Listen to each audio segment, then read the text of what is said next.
No one has had a more difficult time getting games built and released to their fans than the Xbox platform. With Xbox going into the generation with all new IPs, the wait has been a long time coming.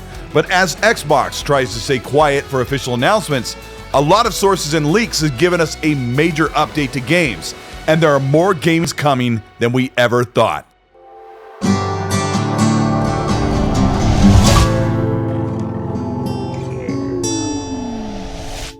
This is Colteastwood. Thank you so much for checking out today's video. We're going to talk about leaks and updates to games that Xbox Studios revealed back in 2020 and where they are and when they're going to release. If you end up enjoying this video, let me know by liking and subscribing to the channel. Hit the bell to be notified of new content. And let's talk about where Xbox Game Studios and Bethesda are right now. Xbox Game Studios, with their 15 plus teams working on multiple games, have been the most quiet on updates for titles that are in the works and have been announced with very few updates.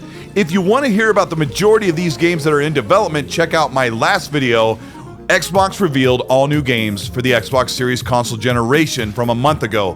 But let's look at right now titles that have had recent updates. State of Decay 3 is supposed to be the AAA zombie experience, and the team at Undead Labs has been growing for the past few years, and their work on a third game has been slow with no updates to fans. Currently, there are 153 employees at Undead Labs as of 2023, so progress must be moving along nicely. But a recent ArtStation post from a lighting technical artist, Nora Shremek, states that she is working on State of Decay 3 with a projected release date for 2027. This shocked and disappointed fans who saw the game announced in 2020 and expected to see a release date in about 3 years. It's been unknown whether this is a throwaway date or an admission of what the leadership has seen with State of Decay, but since we have not seen anything in-engine, no screenshots, or any meaningful updates, I would expect State of Decay 3 to not arrive until the end of this generation. Fable is another 2020 announcement which has been very quiet until the 2023 showcase with actual gameplay and beautiful renders.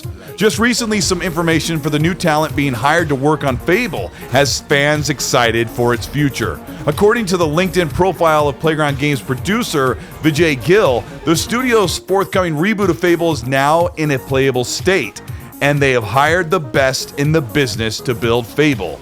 This breath of fresh air for concerned Fable fans comes from the biggest RPG of the year, Baldur's Gate 3, lending their talent to Playground Games. Announced on LinkedIn, Ryan Clark, who worked at Larian Studios as a producer for over 4 years, joined Playground Games this month as a senior producer. Outer Worlds 2 is a couple of years away, as the main team at Obsidian is readying for Avowed's release in 2024, but former lead dev at Obsidian Entertainment, Timothy Kane, gave some insight to why games are taking longer in a new era of game developers working in an environment that has accepted that games no longer take 2 to 3 years, but instead take 5 to 6 years. When we were making the Outer Worlds, I wanted to put in, this is probably end of year 2, so we're still a year away. The combat AI wasn't really in yet, so I asked for a very simple combat aggression code to be added. This is how simple it was. Every time an NPC got shot, they would see if that person was on the list of someone who'd shot them. If they weren't, they'd add them to the list, with the amount of damage they just took. If they were already on the list, they'd just add the amount of damage they took. It got put into the programmer production query queue and came back with an estimate of 4 weeks. I pushed back, saying the code I asked for was very simple. I've written it before. Would take about 45 minutes. The programmer who it got signed to came to me and said, I need 4 weeks. And I'm like, why? Walk me through what you're going to do. And he goes, you don't understand. And I was like, I've coded this 3 times. Walk me through it. And he wouldn't. He left. He left angry. Lead programmer came back, started yelling at me, saying, if he says he needs 4 weeks, he needs 4 weeks. And I'm like, then I will do it. I'll have it done before lunch. And he said, no, because then people will have to support your code. I'm like, well, let me I'm going to walk you through what I want, and you tell me why this takes 4 weeks. He looked at what I wrote, which was about 10 lines of pseudocode on a whiteboard, and he goes, I'll come back. He came back about an hour later and said, what about 2 weeks? And I said, do I have any options here? Fine, 2 weeks. Game development is more complicated now, even as games themselves are not much more advanced than they were a decade ago. Gaming fans expect 3 to 4 times more on offer in mechanics, gameplay, features, and world sizes. Outer Worlds 2 should be roughly the same scope as the 2019 Outer Worlds, but expect almost double the development time and Outer Worlds 2 to release sometime in 2026 or 2027. Xbox's roadmap leaks show a Fallout 3 remaster from Bethesda. This is quite puzzling, especially for fans of any gaming platform, except for those on a PlayStation console, because right now, if you are on Xbox console or PC, you already get Fallout 3, a remaster as sharp and in high frame rate as possible. Fallout 3 runs at a full native 4K 60 with 16 times texture filtering, meaning it's basically the high-end PC version on Xbox Series consoles. And this game from 2008 essentially is this way for free thanks to Xbox's back-compat system, not available on PlayStation consoles. If Fallout 3 Remaster is a true project, expect it to be a full port just to serve the PlayStation console fans, which have not had true access to Fallout 3 since they had it on PS3 in the early 2000s. Those expecting an actual remake or improvement to the game's visuals or mechanics or gameplay should look to the recent Quake and Quake 2 remasters, which have been essentially ports to the new console and to PC with slightly advanced aiming mechanics. Bethesda is also working on a remaster for the 2006 Elder Scrolls Oblivion, which is also fully 4K 60 on Xbox consoles and PC. These games retain the promise that Xbox will continue to release legacy games on the PlayStation platform since they already exist there. But to see Bethesda Studios spending time just to sell extra copies and make a game upgraded on PlayStation because PlayStation doesn't have a solution for back-compat is a frustrating answer for Xbox and for Bethesda fans expecting to see their favorite games renewed. Elder Scrolls 6 is set for 2024 according to this roadmap leak, but recent quotes from Xbox's Phil Spencer put Elder Scrolls release date at the end of the generation in 2027 or 2028. The leaked roadmap is over 2 years old and set during a pandemic which delayed nearly everything, but if Bethesda expected to release Elder Scrolls 6 in 2024, it wouldn't be impossible to see the game release as early as 2026. Elder Scrolls 6 is in full production now that Starfield has released, and a small portion of that team is working on Starfield DLC. But Bethesda tends to take their time with games, and an extra year pushes Elder Scrolls 6 into 2027, which seems more likely. Doom has been quiet since 2020, and the roadmap indicates a title called Doom Year Zero, with DLC planned for 2023, and those leaks are seeing a 1 to 2 year delay for what is actually reality. It looks like the new Doom game could be actually a rebooted prequel. We don't know anything about what it is working or planning on for Doom, but the title suggests an origin story for the Demon Slayer and a culmination of all of the improvements we've seen from Doom 2016 and Doom Eternal. This could be id's biggest Doom game ever, and I wouldn't be surprised if we get to see it this summer for release in 2024 or maybe 2025. Project Kestrel is another game in development from Bethesda Studios, and the word Kestrel is designated to be a small falcon bird of prey. And this is likely the project that Arcane Austin has put full priority on, as they're solely trying to complete Redfall.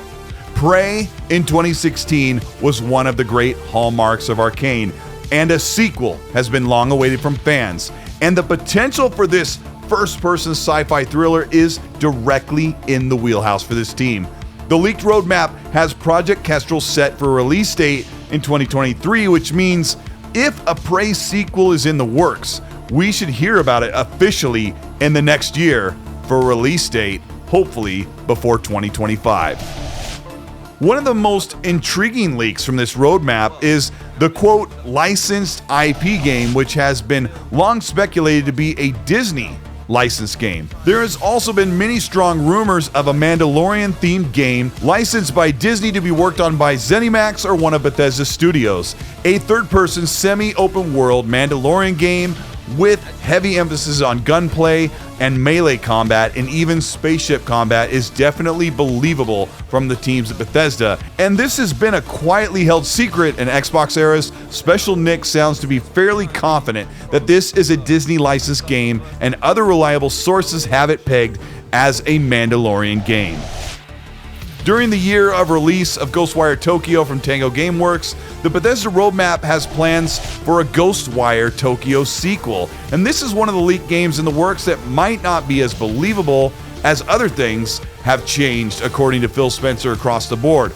I am saying that Ghostwire Tokyo sequel may have changed because the game did not rate terribly high and probably did not sell or see millions and millions of players across Game Pass when it released to the Xbox platform.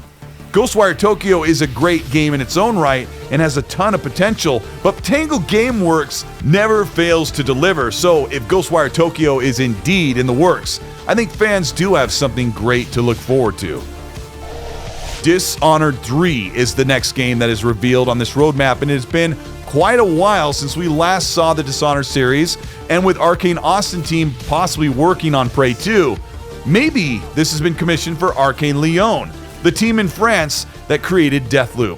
Arcane Lyon has proven themselves with their last two titles, so Dishonored 3, if it's real, is in good hands, and we would probably see its announcement in a year for a release in 2026.